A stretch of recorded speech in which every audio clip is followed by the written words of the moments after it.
A Scandal in Bohemia by Arthur Conan Doyle. Chapter 1. To Sherlock Holmes, she is always the woman. I have seldom heard him mention her under any other name. In his eyes she eclipses and predominates the whole of her sex. It was not that he felt any emotion akin to love for Irene Adler.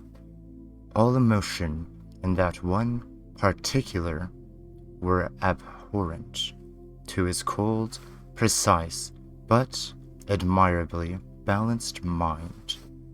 He was, I take it, the most perfect reasoning and observing machine that the world has seen.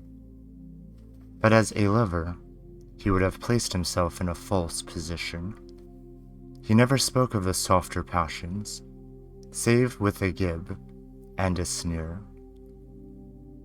They were admirable things for the observer, excellent for drawing the veil from men's motives and actions.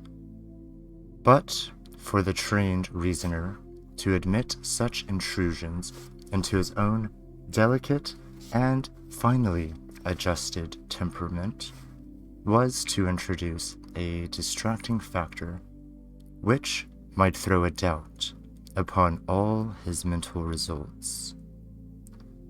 Grit in a sensitive instrument, or a crack in one of his own high-power lenses, would not be more disturbing than a strong emotion in a nature such as his. And yet, there was one woman to him, and that woman was the late Irene Adler, of dubious and questionable memory. I had seen little of Holmes lately. My marriage had drifted us away from each other. My own complete happiness and the home-centered interest which rises up around the man who first finds himself master of his own establishment were sufficient to absorb all my attention, while Holmes, who loathed every form of society with his whole Bohemian soul, remained in our lodging in Baker Street, buried among his old books, and alternating from week to week between cocaine and ambition, from drowsiness of the drug and the fierce energy of his keen nature. He was still, as ever, deeply attracted by the study of crime, and occupied his immense faculties and extraordinary powers of observation in following out these clues.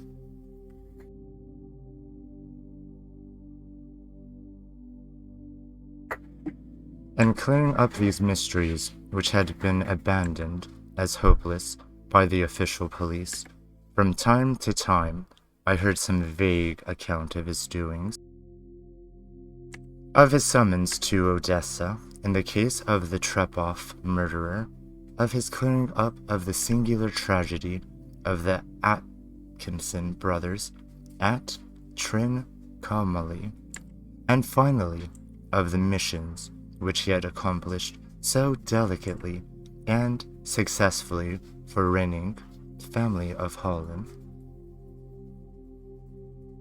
Beyond these signs of his activity, however, which I merely shared with all the readers of this daily press, I knew little of my former friend and companion. One night, it was on the 20th of March, 1888, I was returning from a journey to a patient. I had now returned to civil practice. When my way led me through Baker Street, as I passed the well-remembered door, which must always be associated in my mind with wooing, and with the dark incidents of the study in scarlet, I was seized with a keen desire to see Holmes again, and to know how he was employing his extraordinary powers. His rooms were brilliantly lit, and even as I looked up, I saw his tall, spare figure pass twice in a dark silhouette against the blind. He was pacing the room swiftly, eagerly, with his head sunk open, his chest and his hands clasped behind him.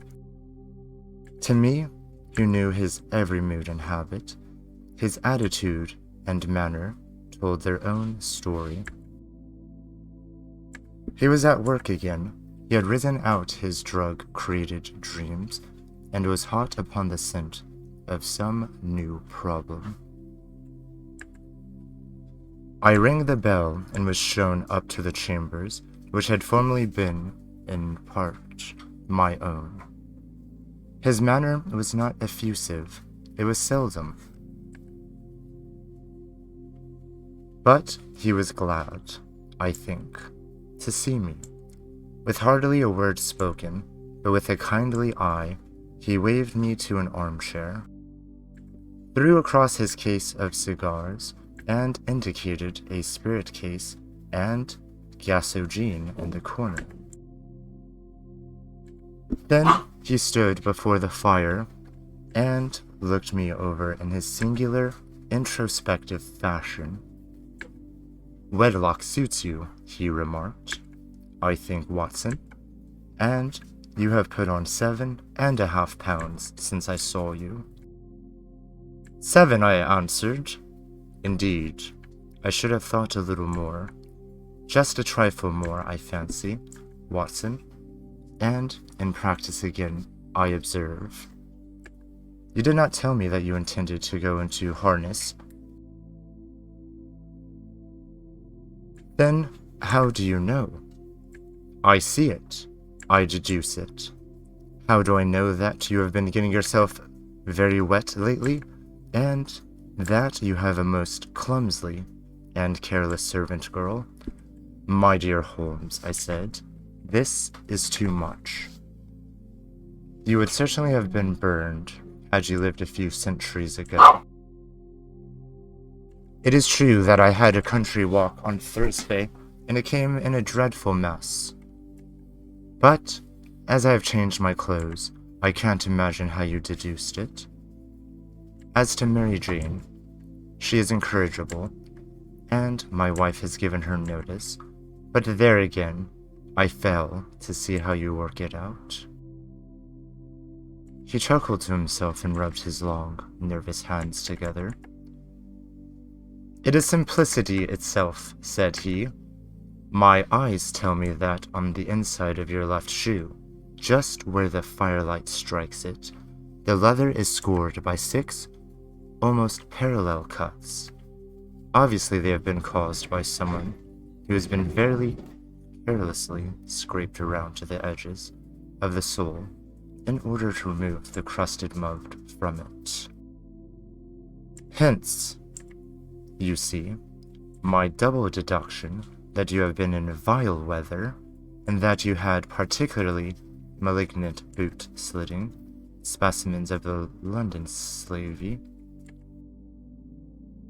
As to your practice, if a gentleman walks into my room smelling of iodoform, with a black mark of nitrate of silver upon his right forefinger, and a bulge on the right side of his top hat, to show where he has secreted his stethoscope, I must be dull indeed if I do not pronounce him to be an active member of the medical profession."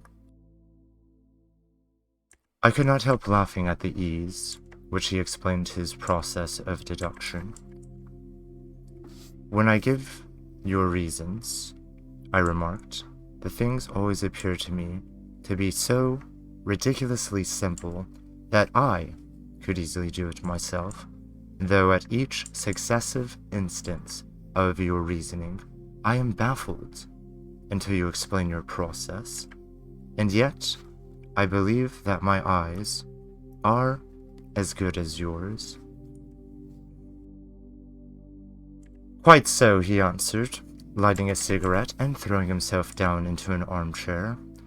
You see, but you do not observe. The distinction is clear. For example, you have frequently seen the steps which led up from the hall to this room.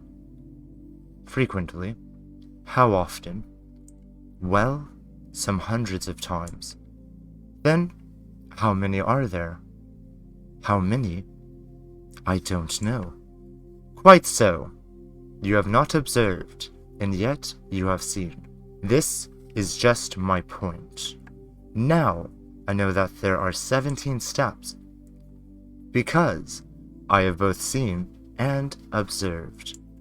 By the way, since you are interested in these little problems, and since you are good enough to chronicle one or two of my trifling experiences, you may be interested in this. He threw over a sheet of thick, pink, tinted note paper, which had been lying upon the table. It came by the last post, that, said he. Read it out loud. The note was undated, and without either signature or address. There will be a call upon you tonight at 7:45, it said. A gentleman who desires to consult you upon a matter of the very deepest moment, your recent services to one of the royal houses of Europe have shown that you are the one who may safely be trusted with matters which are of an importance which can hardly be exaggerated. This account of you we have from all quarters received. Be in your chambers, then, at that hour, and do not take it amiss if your visitors wear a mask. This is indeed a mystery, I remarked. What do you imagine that it means? I have no data yet. It is a capital mistake to theorize before one has data. Insensible ones begin to twist facts to suit theories, instead of theories to suit facts. But the note itself, what do you deduce from it? I carefully examined the writing and the paper upon which it was written. The man who wrote it was presumably well-to-do, I remarked,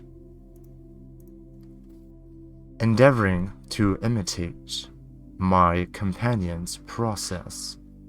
Such paper could not bought under £0.50 a packet.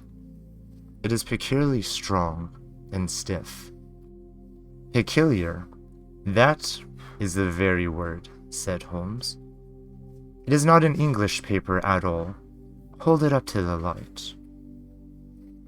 I did so, and saw a large E, with a small g, a P, and a large G, with a small t, woven into the texture of the paper. What do you make of that? Asked Holmes. The name of the maker, no doubt, or of his monogram, rather. Not at all. The G with the small t stands for Gesellschaft, which is the German word for company.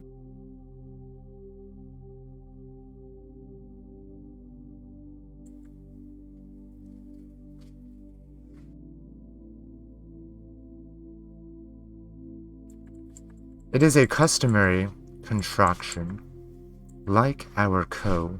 P, of course, stands for papier. Now, for the EG, let us glance at our continental gazetteer. He took down a heavy brown volume from his shelves. Eglo, Eglonitz. Here we are, Igria. It is in a German-speaking country in Bohemia.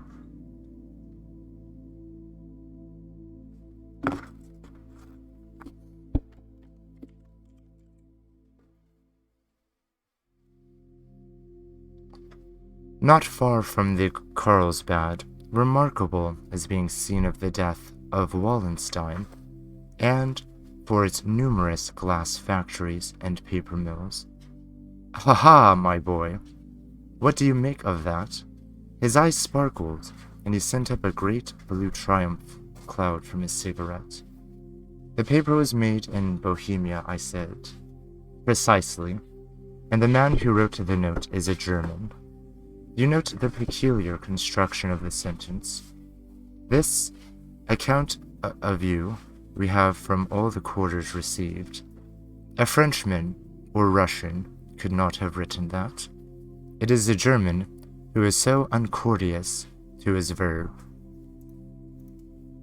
It only remains, therefore, to discover what is wanted by this German, who writes upon Bohemian paper, and prefers wearing a mask to showing his face.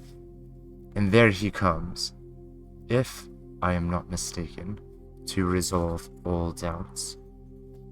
As he spoke, there was the sharp sound of horses' hoofs and grating wheels against the curb, followed by a sharp pull at the bell. Holmes whistled. "A pair by the sound," said he. "Yes," continued, glancing out of the window. "A nice little brougham and a pair of beauties. 150 guineas apiece. There's money in this case, Watson, if there is nothing else. I think that I had better go, Holmes." "Not a bit, Doctor. Stay where you are. I am lost without my Boswell, and this promised to be interesting. It'd be a pity to miss it. But your client?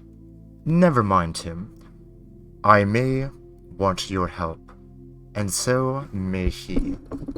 Here he comes. Sit down in that armchair, Doctor, and give us your best attention." A slow and heavy step, which had been heard upon the stairs and in the passage, paused immediately outside the door. Then there was a loud and authoritative tap. "Come in," said Holmes. A man entered who could hardly have been less than 6 feet, 6 inches in height, with the chest and limbs of Hercules. His dress was rich, with a richness which would, in England, be looked upon as akin to bad taste. Heavy bands of astrakhan were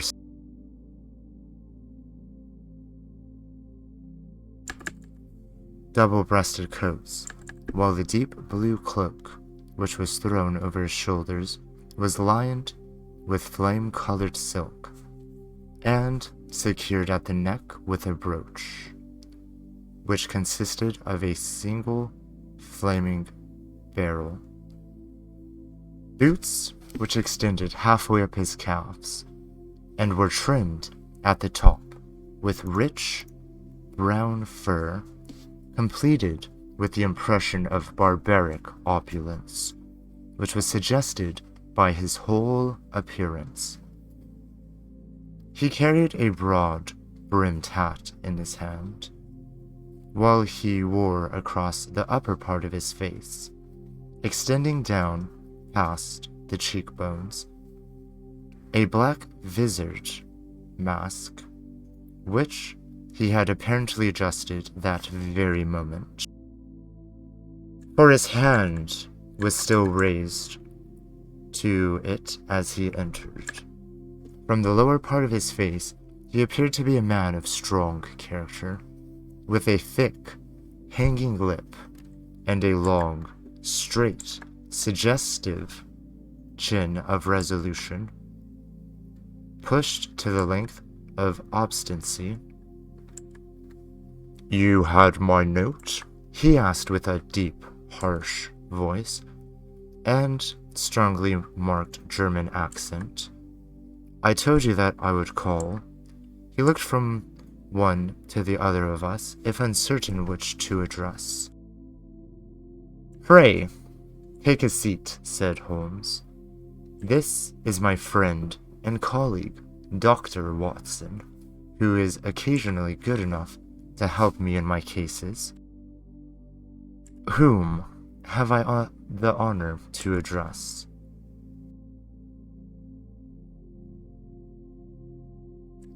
You may address me as Count von Kron, a Bohemian nobleman. I understand this is, gentleman, your friend, is a man of honor and discretion, whom I may trust with a matter of the most extreme importance. If not, I should much prefer to communicate with you alone. I rose to go, but Holmes caught me by the wrist and pushed me back into my chair. It is both, or none, said he. You may say before this gentleman anything which you may say to me. The Count shrugged his broad shoulders.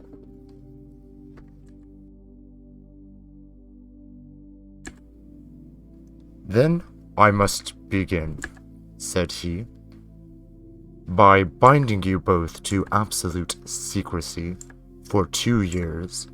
At the end of that time, the matter will be of no importance. At present, it may not be too much to say that it is of such weight.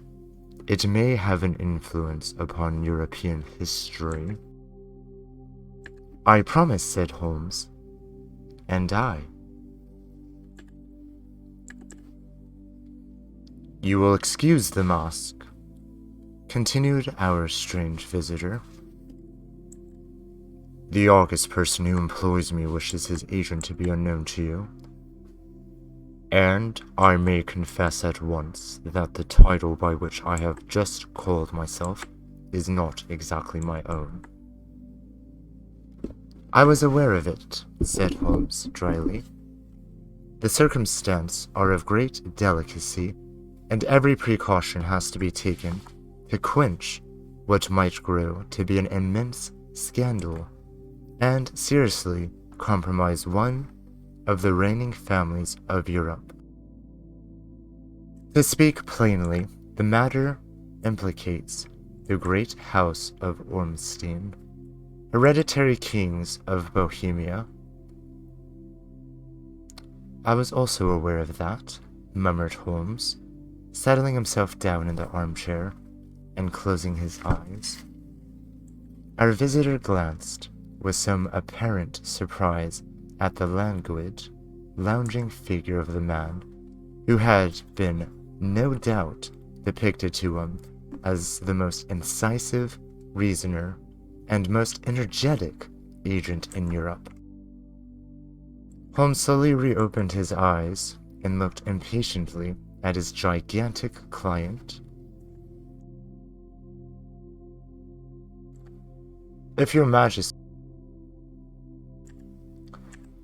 Majesty would condense to state your case, he remarked, I should be better able to advise you. The man sprang from his chair and paced up and down the room in uncontrollable agitation. Then, with a gesture of desperation, he tore the mask from his face and hurled it upon the ground. You are right, he cried. I am the king. Why should I attempt to conceal it? Why, indeed, murmured Holmes. Your Majesty had not spoken before I was aware that I was addressing Wilhelm Gostrich, Sigmus von Ormstein, Grand Duke of Cassel-Felstein, and hereditary king of Bohemia. But you can understand, said our strange visitor, sitting down once more and passing his hand over his high, white forehead. "You can understand that I am not accustomed to doing such business in my own person. Yet the matter was so delicate that I could not confide into an agent without putting myself in his power. I have some incognito from Prague for the purpose of consulting you." "Then pray, consult," said Holmes, shutting his eyes once more. "The facts are briefly these. Some 5 years ago, during a lengthy visit to Warsaw, I made the acquaintance of the well-known adventuress Irene Adler. This name is no doubt familiar to you. Kindly look her up in my index, Doctor," murmuring Holmes without opening his eyes. For many years, he adopted a system of docketing all paragraphs concerning men and things, so that it was difficult to name a subject or a person on which he could not at once furnish information. In this case, I found her biography sandwiched in between that of a Hebrew rabbi and that of a staff commander who had written a monograph upon the deep sea fishes. "Let me see," said Holmes. Born in New Jersey in the year 1858. Contralto. La Scala. Prima Donna Imperial Opera of Warsaw. Ah, yes! Retired from the operatic stage. Ha! Living in London. Quite so. Your Majesty, as I understand, became entangled with this young person, wrote her some compromising letters, and now is desirous of getting those letters back." "Precisely so. But how?" "There was a secret marriage." "None." "No legal papers or certificates?" "None." "Then I fail to follow your Majesty. If this young person should produce her letters for blackmailing or other purposes, how is she to prove her authenticity?" "There is the writing." Forgery. "My private notepaper. Stolen." "My own seal," says the king. "Imitated." "My photograph," says the king. "Bought." "We were both in the photograph," says the king. "Oh dear, that is very bad. Your Majesty has indeed committed an indiscretion." "I was mad, insane," says the king. "You have compromised yourself seriously. I was only crown prince. Then I was young. I am but 30 now. It must be recovered. We have tried and failed. Your Majesty must pay. It must be bought. She will not sell. Stolen, then. 5 attempts have been made. Twice burglars in my pay ransacked her house. Once we diverted her luggage when she traveled. Twice she has been waylaid. There has been no results, says the king. No sign of it? Absolutely none. Holmes laughed. It is quite pretty little problem, said he. But a very serious one to me, returned the king approachfully. Very, indeed. And what does she propose to do with the photograph? To ruin me. But how? I'm about to be married. so I've heard, to Clotadil Lothman von Saxe-Meningen, second daughter of the King of Scandinavia. You may know the district principal of her family. She is herself the very soul of delicacy. A shadow of doubt as to my conduct would bring the matter to an end. And Irene Adler threatens to send them the photograph, and she will do it. I know she will do it. You do not know her, but she has a soul of steel. She has the face of the most beautiful of women, and the mind of the most resolute of men. Rather than I should marry another woman, there are no lengths to which she would not go. None.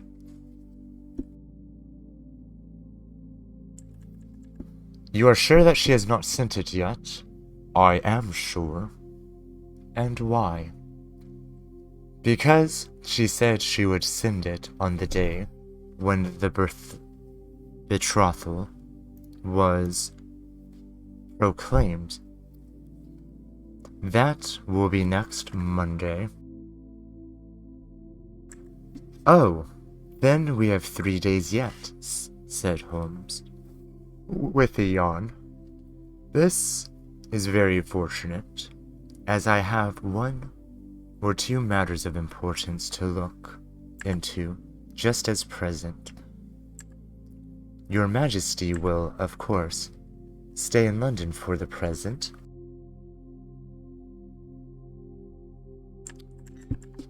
Certainly, you will find me at the Langham under the name of Count von Krom.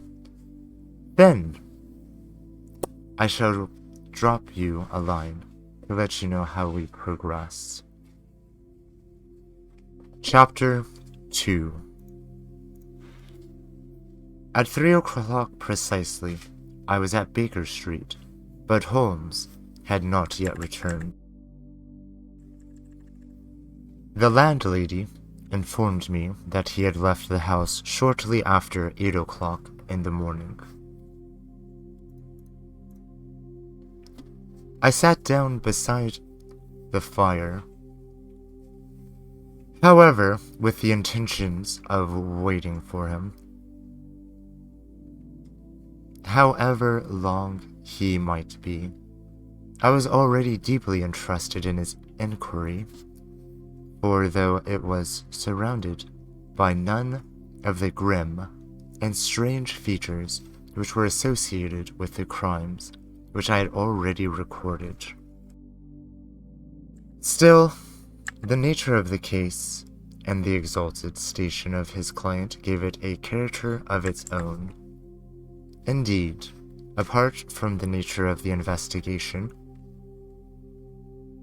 which my friend had on hand, there was something in his masterly grasp of a situation, and his keen, incisive reasoning, which made it a pleasure to me to study his system of work, and to follow the quick, subtle methods by which he disentangled the most inextricable mysteries. So accustomed was I to his invariable success that the very possibility of his failing had ceased to enter into my head.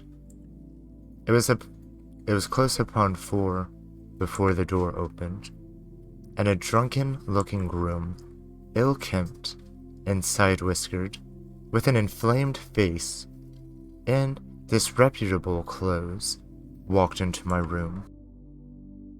Accustomed as I was to my friend's amazing power and the use of disguises, I had to look 3 times before I was certain that it was indeed he. With a nod, he vanished into the bedroom, whence he emerged in 5 minutes, tweed-suited and respectable, as of old. Putting his hands in his pocket, he stretched out his legs in front of the fire and laughed heartily for some minutes. "Well, really," he cried, and then he choked and laughed again until he was obliged to lie back, limp and helpless in the chair. "What is it?" "It's quite too funny. I'm sure you could never guess how I employed my morning, or what I ended by doing." "I can't imagine. I suppose that you have been watching the habits, and perhaps the house of Miss Irene Adler." "Quite so. But the sequel was rather unusual.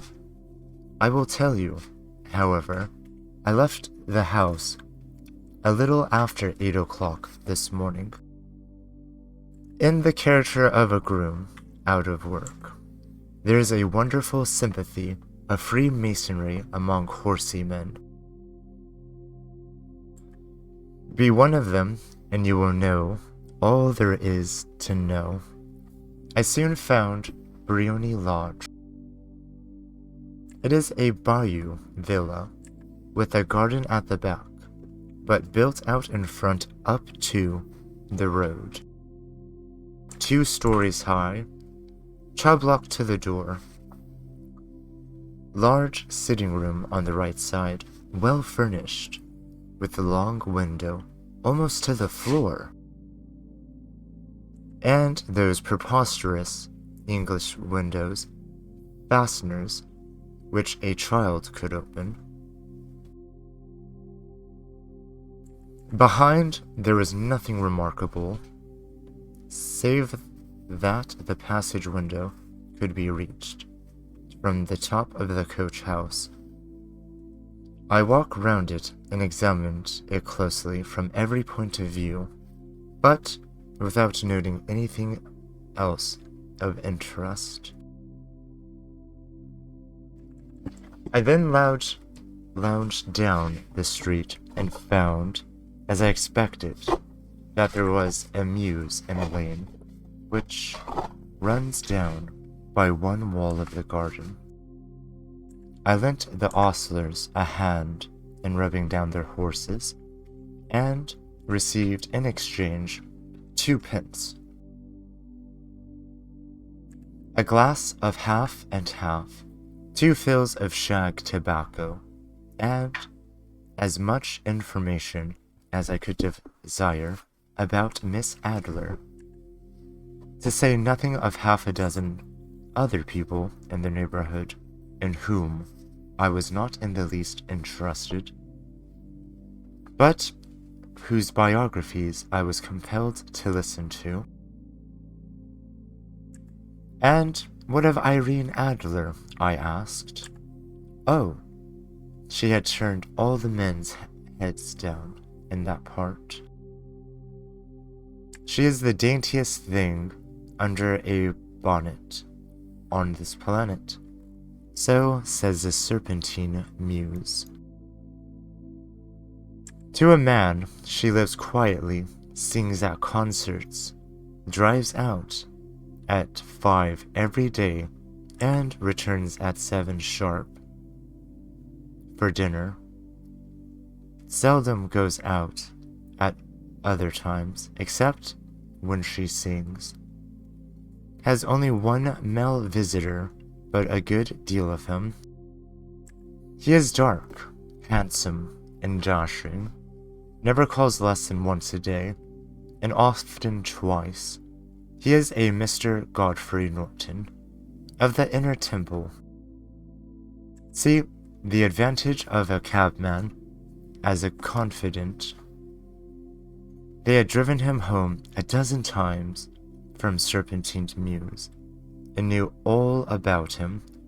When I'd listened to all they had to tell, I began to walk up and down near Briony Lodge once more, and to think over my plan of the campaign.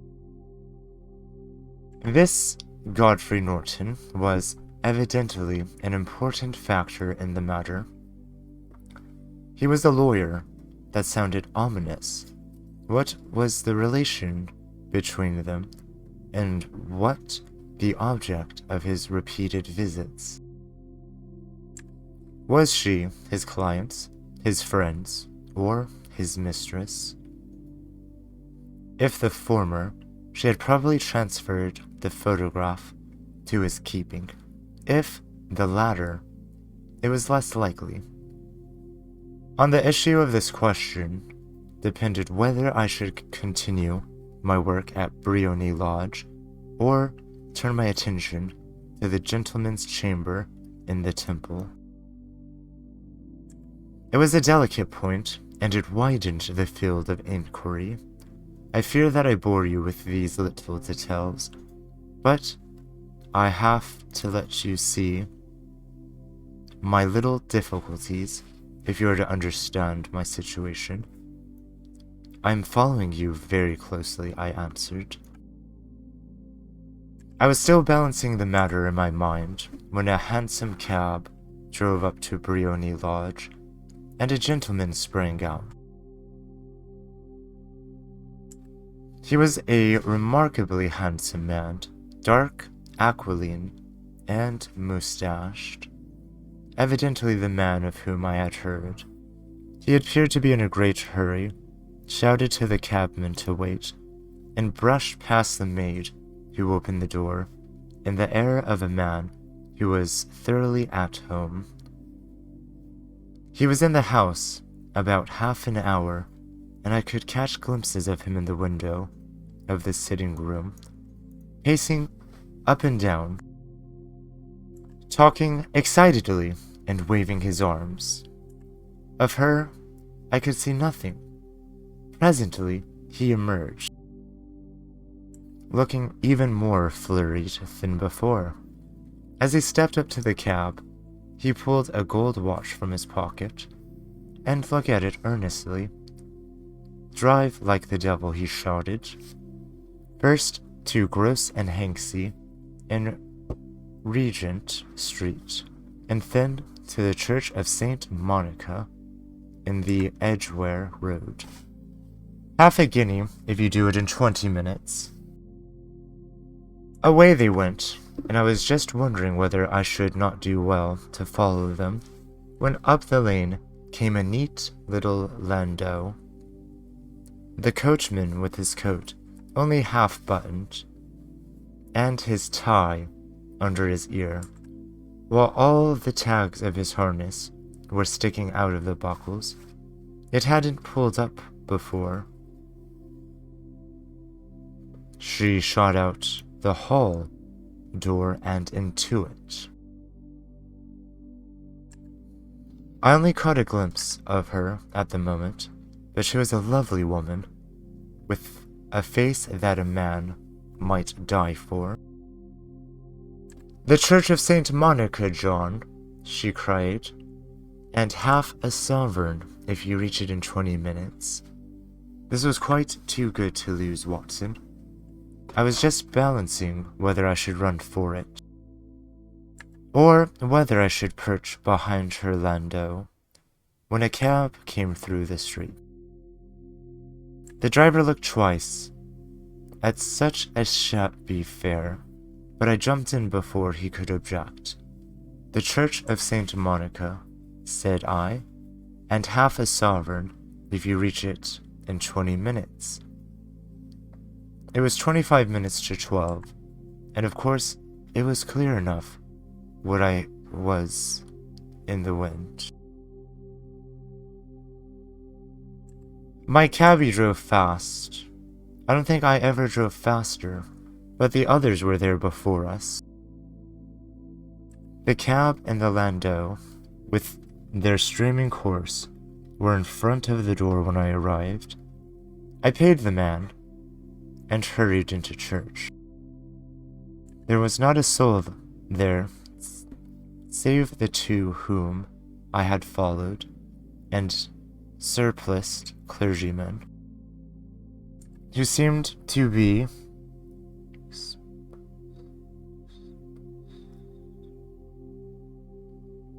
expostulating with them.